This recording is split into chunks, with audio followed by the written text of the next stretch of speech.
Hey Garima, here is a question for you. Are cold pressed oils really beneficial over regular oils? So let me tell you how both of these oils are made and then we can decide. Cold press or the refined oil is not the oil as such but basically the extraction method used to extract them. Cold press oils are extracted using mechanical ways without the use of chemicals or any of the heat. On the contrary, regular oils or refined oils are generally extracted using some heat methods or chemicals.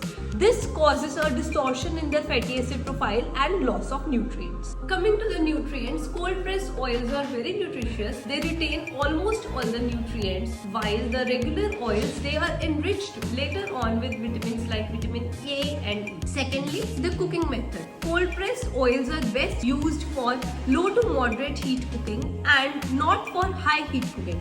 So this is where your refined oils come to the best use. You can use them for frying. So to answer your question, cold pressed oils are definitely more nutritious and beneficial than regular oils, but use them correctly. For more details about it, read out the caption.